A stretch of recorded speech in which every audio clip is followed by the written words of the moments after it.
చేసావా? Second BCom third semester విద్యార్థులకు ఇంతకు పూర్వం మనం బ్యాంకింగ్ అంటే బ్యాంక్ యొక్క పుట్టు పూర్వోత్తరాలు దాని యొక్క ఆరిజిన్ గురించి ఇంట్రడక్షన్ క్లాస్లో తెలుసుకున్నాం. ఇప్పుడు గురించి చెప్తాను. ఇది బ్యాంక్ అంటే బెంచ్ అనే అర్థం ఉంది. మనకి పుట్టు పూర్వోత్తరాలు బ్యాంక్ ఆరిజిన్లో స్వర్ణకారులు, వ్యాపారులు వీళ్ళు బ్యాంకింగ్ రంగం పుట్టు పూర్వోత్తరాలకి మూలాధారం అని చెప్పారు. అయితే బెంచ్ మీద జరిగే వ్యాపారం బ్యాంకింగ్ వ్యాపారం అని కూడా ఒక నానుడి ఉంది. అంటే మనం సాధారణంగా షేర్స్ వాళ్ళ దగ్గరికి వెళ్ళినట్లయితే బెంచ్ మీదే ట్రాన్సాక్షన్ ఇవ్వటం పుచ్చుకోవడం జరుగుతూ ఉంటాయి. ఆ విధంగా కూడా బ్యాంకింగ్ అనేటటువంటి పదం వచ్చిందని చెప్పుకోవచ్చు. ఇదేమైనప్పటికీ కూడా ఈ బ్యాంకింగ్ నిర్వచనాలను పరిశీలించినట్లయితే సాధారణ మనం బ్యాంక్ అంటే ఏం చెప్పుకున్నాం అంటే డిపాజిట్ రూపంలో ఒక చోట దాచుకుని మనకు అవసరం అయినప్పుడు కలెక్ట్ చేసుకోవటమే బ్యాంకింగ్ వ్యాపారం అని. అంటే వేరు వేరు డిపాజిట్ల రూపంలో ఒక దగ్గర వేసుకోవటం, వేరు వేరు ఫామ్స్లో మళ్ళీ వాళ్ళ దగ్గర లోన్లు కానీ విత్డ్రాయలు కానీ వేరే రకంగా మనం తీసుకోవటాన్ని బ్యాంకింగ్ అని మామూలు మన పరిభాషలో చెప్పుకున్నాం. అయితే క్రౌథర్ అనే ఒక శాస్త్రవేత్త, సర్ జాన్ పేజెట్ అనే శాస్త్రవేత్త, సేయర్స్ హెర్బర్ట్ ఎల్ హార్ట్ వీళ్ళు నలుగురు బ్యాంకింగ్ రంగాన్ని నిర్వచించారు. అలాగే banking regulation act section 5 subsection B and subsection సిలో కూడా ఈ బ్యాంకింగ్ రంగ నిర్వచనాల్ని ఇవ్వటం జరిగింది. అయితే ఈ బ్యాంకులు అనేవి ఇవి ఆర్థిక సంస్థలు. ఇవి లేకపోయినట్లయితే పురోగతి లేదు అని మన వాళ్ళు చెప్తూ ఉంటారు. ఆర్థిక వ్యవస్థలో బ్యాంకులు ప్రముఖమైనటువంటి పాత్ర పోషిస్తూ ఉన్నాయి. ఎలాగంటే వర్తక వాణిజ్య వ్యాపార రంగాల్లో ఇతోధికంగా తోడ్పడుతూ ఉన్నాయి. ఇవి అభివృద్ధి చెందుతూ తద్వారా దేశ ఆర్థికాభివృద్ధికి, దేశ పురోభివృద్ధికి, ఇవి దేశ సంక్షేమానికి కూడా బ్యాంకులు బాటలు వేస్తూ ఉన్నాయి. అయితే క్రౌథర్ మహాశయుడి ప్రకారము బ్యాంకింగ్ రంగము అంటే ఏంటంటే మిగులు ద్రవ్యం కలిగిన వ్యక్తులు లేదా సంస్థల నుంచి డిపాజిట్ల రూపంలో ద్రవ్యాన్ని సేకరించి అవసరం ఉన్నటువంటి వ్యక్తులకు కానీ సంస్థలకు కానీ రుణాల రూపంలో అందజేసే వ్యక్తిని లేదా సంస్థను బ్యాంకర్ అని అంటారు. ఇది క్రౌథర్ మహాశయుని ప్రకారము నిర్వచనం బ్యాంకింగ్. మిగులు ద్రవ్యం కలిగి ఉన్నటువంటి వ్యక్తులు అంటే మన దగ్గర మన అవసరానికి పోను మిగిలి ఉన్నటువంటి ద్రవ్యాన్ని వ్యక్తుల దగ్గర కానీ సంస్థల దగ్గర నుంచి కానీ డిపాజిట్ల రూపంలో సేకరించి అవసరం ఉన్నటువంటి వ్యక్తులకు, అవసరం ఉన్నటువంటి సంస్థలకు అంటే వ్యక్తులకు కానీ సంస్థలకు కానీ రుణాల రూపంలో అందజేసే వ్యక్తిని లేదా సంస్థని బ్యాంకరు అంటారు అని ఈ క్రౌథర్ మహాశయుడు బ్యాంకింగ్ గురించి నిర్వచించడం జరిగింది. రెండోది ఏంటంటే sir John Paget. Sir John Paget ఈయన ఏమన్నారంటే రకరకాల డిపాజిట్లను స్వీకరించడం, వాటి మీద చెక్కులను చెల్లించడం, క్రాస్ చేసిన లేదా క్రాస్ చేయని చెక్కులను ఖాతాదారుల తరపున వసూలు చేయటం బ్యాంకర్ విధిగా చేయవలసిన పనులు అని అన్నారు. ఈ పనులు చేయని వారిని బ్యాంకరు అని అనకూడదు. ఈయన ఉన్నారంటే సేల్స్ కొంచెం ఇంకా ఇన్డీటెయిల్గా చెప్పడం జరిగింది. రకరకాల డిపాజిట్లని అంటే మనం వేసేటటువంటి డిపాజిట్లు సేవింగ్స్ డిపాజిట్లు, రికరింగ్ డిపాజిట్లు, ఫిక్స్డ్ డిపాజిట్లు అలాగా టర్మ్ డిపాజిట్లు ఉంటాయి. ఈ డిపాజిట్లను తీసుకుంటూ వాళ్ళు చెక్కును ఇచ్చినప్పుడు ఆ చెక్కు మీద పైకాన్ని చెల్లిస్తూ క్రాస్ చేసినా లేదా క్రాస్ చేయని చెక్కులని ఖాతాదారు తరపున వసూలు చేస్తూ అతని ఖాతాలో జమ చేసేటటువంటి వ్యక్తిని లేదా సంస్థని బ్యాంకరు అని అంటారు. అంటే డిపాజిట్లు తీసుకోవాలి, వాళ్ళు తన మీద రాసేటటువంటి చెక్కుల్ని చెల్లించాలి, ఇతరులు మనకి ఇచ్చినటువంటి చెక్కుల్ని మన తరపున వసూలు చేయాలి బ్యాంకరు. ఇది బ్యాంకర్ విధిగా చేయవలసిన పని. ఈ రెండు పనులు చేయకపోయినట్లయితే వాడిని బ్యాంకరు అని అనకూడదు అని సర్ జాన్ పేజెట్ చెప్పడం జరిగింది. సేయర్స్ అనేటటువంటి ఆయన ఏమంటున్నారంటే, సేయర్స్ మహాశయుడి ప్రకారము ఏ సంస్థ వద్ద గల డిపాజిట్లను తన ఖాతాదారులు రుణాలు, వసూళ్లు మరియు చెల్లింపులకు ఉపయోగిస్తారో ఆ సంస్థనే బ్యాంకరు అని అంటారు అని అన్నాడు. ఇదేంటంటే మామూలుగా చెప్పడం జరిగింది, జనరల్ డెఫినేషన్ ఇది. సంస్థ తన దగ్గర గల డిపాజిట్లని ఖాతాదారుల రుణాల, వసూళ్లు, చెల్లింపులు చేయించడానికి ఉపయోగించినట్లయితే దాన్ని బ్యాంకు లేదా బ్యాంకరు అనవచ్చు అని అన్నాడు. హెర్బర్ట్ ఎల్ హార్ట్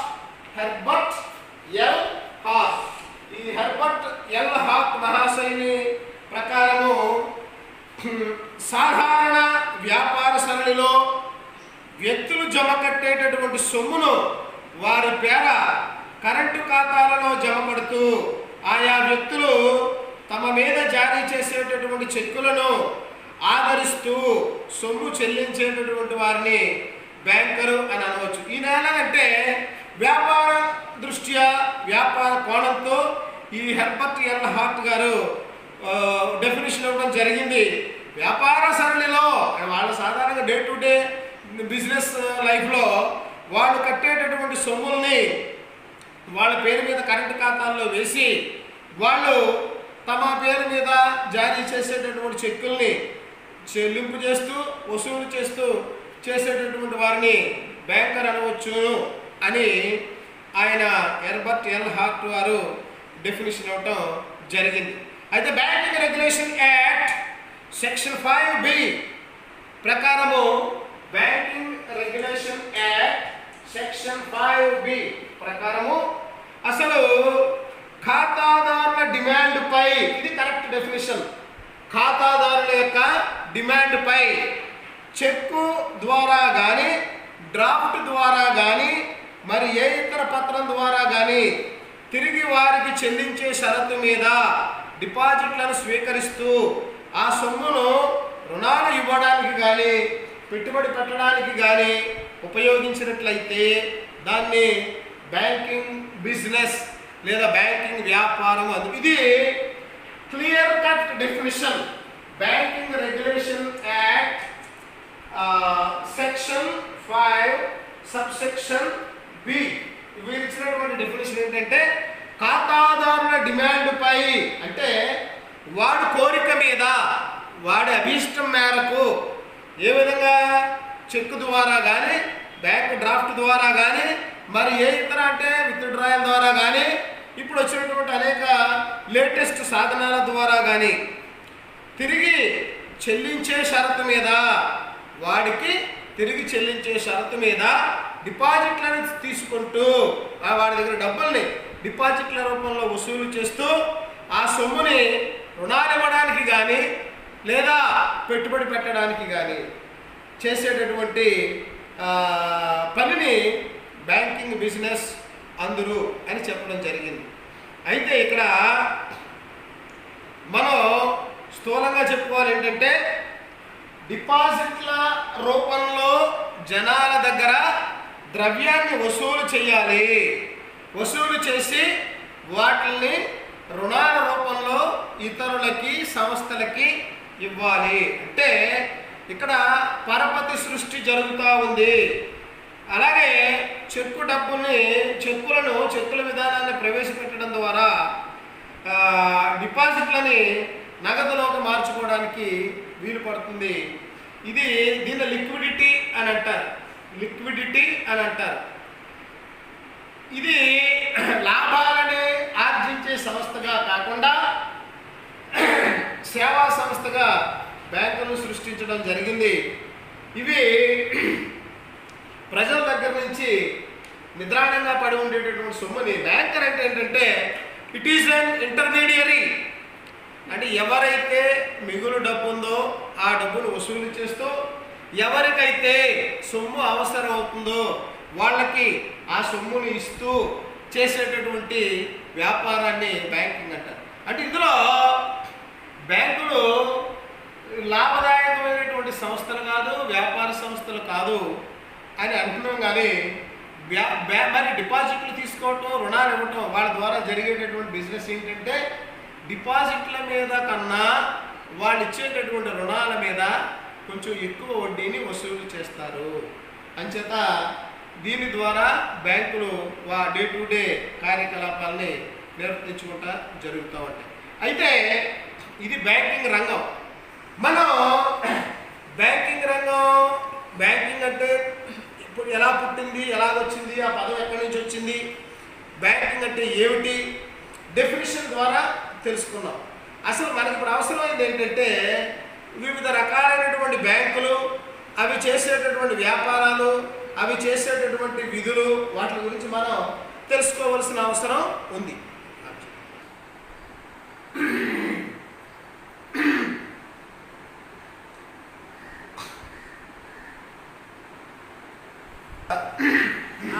గురించి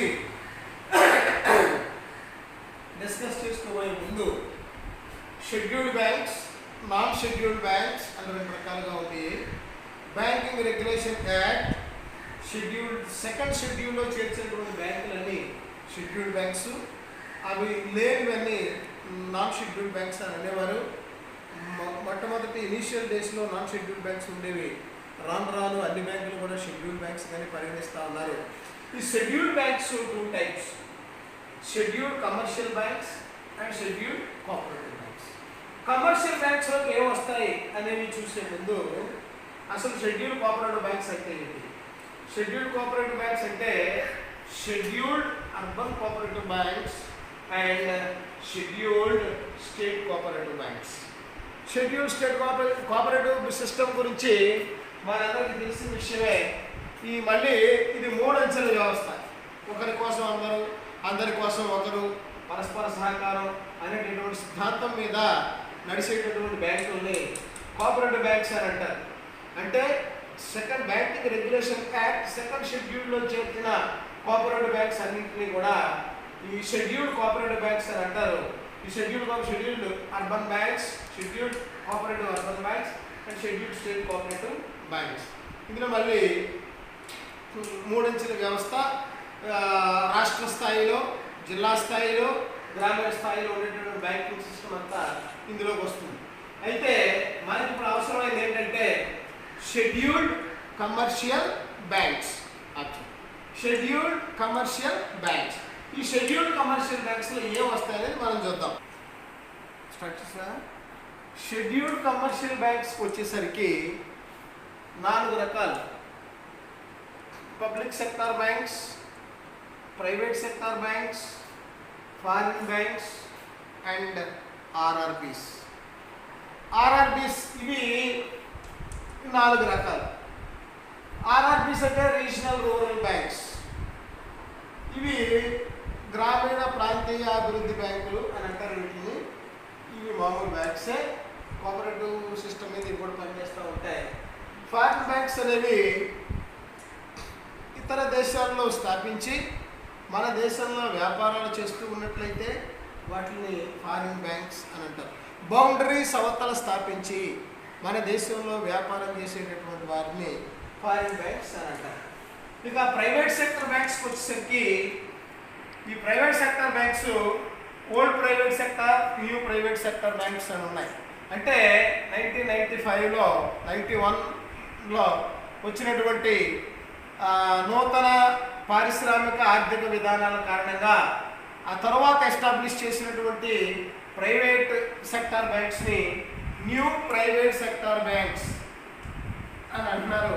అంతకు ముందు ఉన్నటువంటి బ్యాంకుల్ని ఓల్డ్ ప్రైవేట్ సెక్టర్ బ్యాంక్స్ అంటారు. అంటే ఐసిఐసిఐ, ఐడిబిఐ, ఎస్ బ్యాంక్ ఇలాంటి వాటిలన్నింటినీ ఈ న్యూ ప్రైవేట్ సెక్టర్ బ్యాంక్స్ అని, అంతకు ముందు నుంచి భారతదేశంలో ఉన్నటువంటి బ్యాంకులన్నింటినీ కూడా ఓల్డ్ ప్రైవేట్ సెక్టర్ బ్యాంక్స్ అని అంటున్నారు.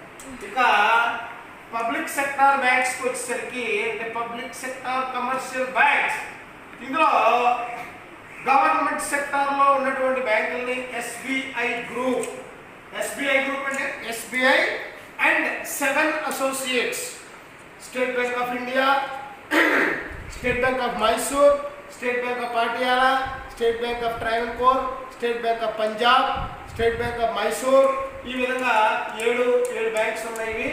వీటిని state bank of India group అని అంటారు. ఇప్పుడు గ్రూప్ అన్ని కలిపేశారు, ఒక స్టేట్ బ్యాంక్ ఆఫ్ ఇండియాగానే ఉన్నాయి.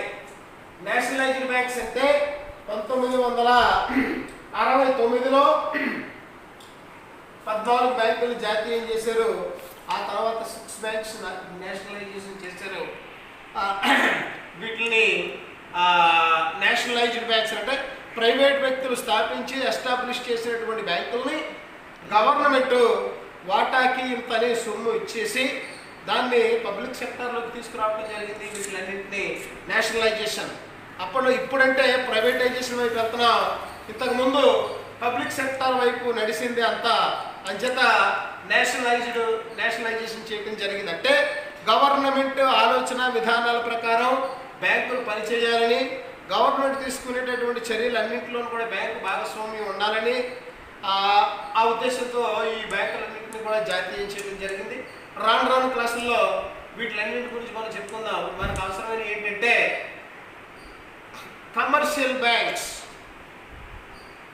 Scheduled commercial banks. ఈ కమర్షియల్ బ్యాంక్స్ గురించి మనం తెలుసుకోవాల్సినటువంటి అవసరం ఉన్నది.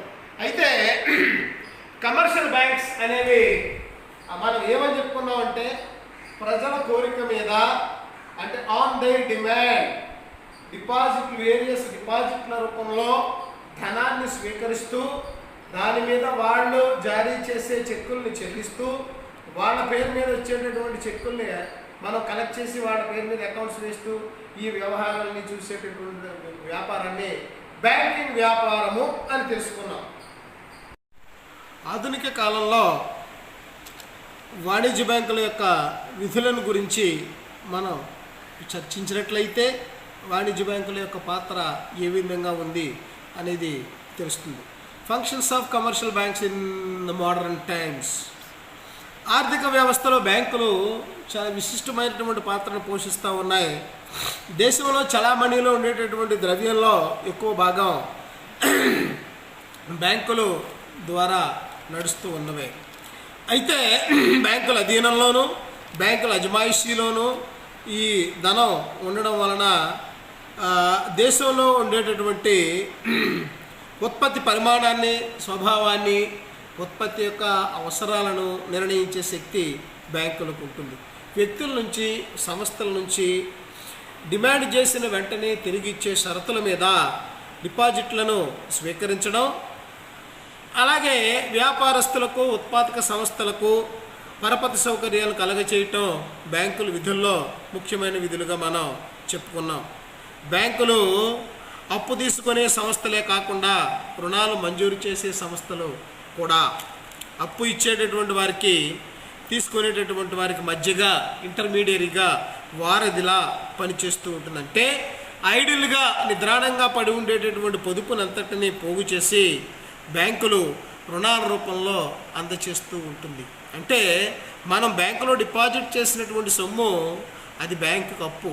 అంటే బ్యాంకు అప్పు వడ్డీతో సహా తీర్చాలి. అంటే మనకి వడ్డీతో సహా ఇవ్వాలి. మన డిపాజిట్లని ప్లస్ వడ్డీని కలిపి మనకి ఇవ్వాలి. బ్యాంకు అప్పులు ఇచ్చినట్లయితే అది బ్యాంకుకు ఆస్తి. అంటే ఆస్తి మీద లాభార్జన చేయాలి. ఆ లాభార్జనని మన అప్పు మీద మన వడ్డీతో సహా మనకి చెల్లించాలి. మిగిలినదే బ్యాంకులకి మిగిలేటటువంటి ప్రాఫిటబిలిటీ. 3 అంశాల మీద ముఖ్యంగా బ్యాంకులకి జనాలు వెళ్తారు. ఎందుకంటే జనాల యొక్క నమ్మకాన్ని ఎంతకాలం అయితే నిలుపుకోగలుగుతూ ఉంటాయో ఆ వ్యవస్థలతోటే జనాలు వ్యాపార వ్యవహారాలు నిర్వహిస్తూ ఉంటారు. Profitability, liquidity, safety. Safety, security, profitability, liquidity వీటిలన్నింటినీ చూసుకుని జనాలు బ్యాంకు దగ్గరికి వెళ్ళటం జరుగుతూ ఉంటుంది. అయితే ఇప్పుడు డిపాజిట్లు తీసుకోవటం, లోన్స్ ఇవ్వటం అని మనం అన్నాం. అయితే బ్యాంకులు చేసేటటువంటి విధులను ముఖ్యంగా 2 రకాలుగా చెప్తారు. ప్రాథమిక విధులు, అనుషంగిక విధులు అని 2 రకాలుగా చెప్తారు. ప్రాథమిక విధులు అంటే ప్రైమరీ ఫంక్షన్స్ ఆబ్జెక్ట్. విధులు, అనుషంగిక విధులు వీటి గురించి మనం నెక్స్ట్ క్లాస్లో చెప్పుకుందాం. ఇంతవరకు మీరు చూడండి. Scheduled commercial banks, scheduled cooperative banks, regional, అలాగే షెడ్యూల్డ్ కమర్షియల్ బ్యాంక్స్లోకి వచ్చేసరికి private sector banks, foreign banks, regional rural banks. మళ్ళీ పబ్లిక్ సెక్టర్ బ్యాంక్స్కి వచ్చేసరికి నేషనలైజ్డ్ అండ్ ఎస్బీఐ గ్రూప్. అలాగే ప్రైవేట్ సెక్టర్ బ్యాంక్స్కి వచ్చేసరికి old private sector banks, new private sector banks. అలాగే foreign banks, RRBs. ఈ డివిజన్ని మనం చేసుకుంటూ అసలు కమర్షియల్ బ్యాంక్స్ వాటి యొక్క విధులు, బాధ్యతలు ఇవన్నీ తెలుసుకున్నట్లయితే అసలు మనకు బ్యాంకింగ్ సెక్టర్ మీద పూర్తి అవగాహన వస్తుంది. నెక్స్ట్ క్లాస్లో మనం ఈ బ్యాంకుల యొక్క ప్రాథమిక విధులు, అనుషంగిక విధులు అంటే డిపాజిట్లు తీసుకోవటం, లోన్స్ మంజూరు చేయటం ఇవన్నీ తెలుసుకుందాం. ఇంకా అక్కడి నుంచి రెగ్యులర్ క్లాసెస్కి మనం వెళ్ళొచ్చు. మీరందరూ కూడా కొంచెం ఈ డేటా అయిపోతుందని ఆలోచించకుండా ఈ మన సార్స్ అందరూ, మేడం కానీ సార్స్ కానీ పెట్టేటటువంటి ఆన్లైన్ క్లాసెస్ని వినండి. విని మీరు అప్పుడప్పుడు బుక్స్ తీసి చదువుకున్నట్లయితే కొంచెం ఈజీగా ఉంటుంది. Thank you one and all.